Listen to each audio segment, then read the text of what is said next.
Dua ciri itu sudah cukup untuk membuat bulu kuduk kita merinding. Di Indonesia, pikiran kita pasti langsung tertuju pada satu nama, yaitu kuntilanak. Sosok legenda yang ceritanya diwariskan dari generasi ke generasi. Hantu wanita yang meninggal saat melahirkan, kembali dengan tawa dan tangis yang memilukan.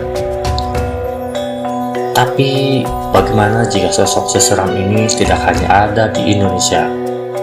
Bagaimana jika ribuan kilometer dari sini, yaitu di Korea Selatan, ada kembarannya yang sama-sama meneror dari kegelapan?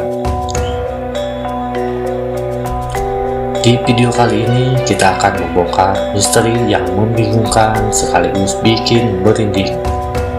Kenapa sosok hantu kuntilanak di Indonesia dan Seongnyeon Gwishin di Korea bisa begitu mirip?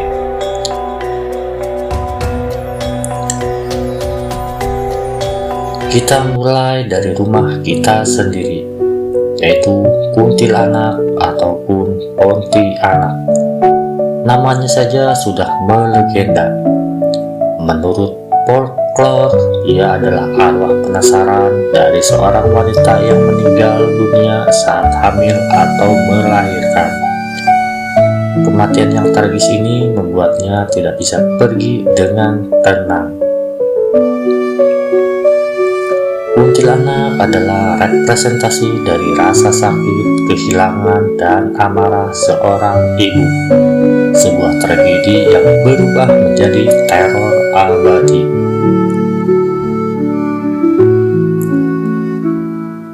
Sekarang kita terbang ke Korea. Kenalkan Seongnyeon Gwishin, yang secara harfiah berarti hantu perawan. Di Korea pada zaman dulu, tujuan hidup seorang wanita adalah menikah dan memiliki anak. Mati sebagai perawan dianggap sebagai sebuah kutukan dan nasib yang sangat sial. Arwah mereka dipenuhi penyesalan dan amarah, gentayangan karena tugas mereka di dunia belum selesai. Sekarang mari kita sandingkan keduanya. Persamaannya bukan lagi sebuah kebetulan. Yang pertama, penampilan ikonik. Keduanya sama-sama digambarkan dengan rambut hitam panjang terurai dan pakaian putih. Putih yang seringkali melambangkan kesucian atau kain kafan yang menjadi simbol kematian mereka. Sementara rambut panjang yang acak-acakan menunjukkan keadaan mereka yang lihat dan tak terurus setelah menjadi arwah. Lalu yang kedua ada tragedi sebagai wanita. Ini adalah inti dari persamaan mereka. Keduanya adalah simbol dari tragedi kaum perempuan dalam masyarakat patriarkal di masa lalu. Kuntilanak gagal menjadi ibu, Seongnyeon Gwishin gagal menjadi seorang istri. Keduanya meninggal tanpa bisa memenuhi peran sosial yang dibebankan kepada mereka. Dan inilah sumber dendam abadi mereka. Dan lalu yang ketiga, yaitu amarah yang tak padam. Baik kuntilanak maupun Seongnyeon Gwishin bukanlah hantu yang pasif. Mereka didorong oleh emosi yang kuat, duka, penyesalan, dan amarah yang meluap-luap. Mereka menjadi cerminan dari bagaimana rasa sakit yang mendalam bisa berubah menjadi kekuatan supranatural yang mengerikan.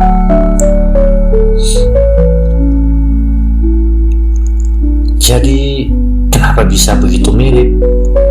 Jawabannya terletak pada ketakutan universal dan nilai-nilai sosial yang serupa. Sosok wanita yang gagal dalam perannya seringkali menjadi cerita peringatan atau kambing hitam dalam banyak budaya. Kematian yang tidak wajar, terutama yang berhubungan dengan peran gender, adalah sumber ketakutan terbesar.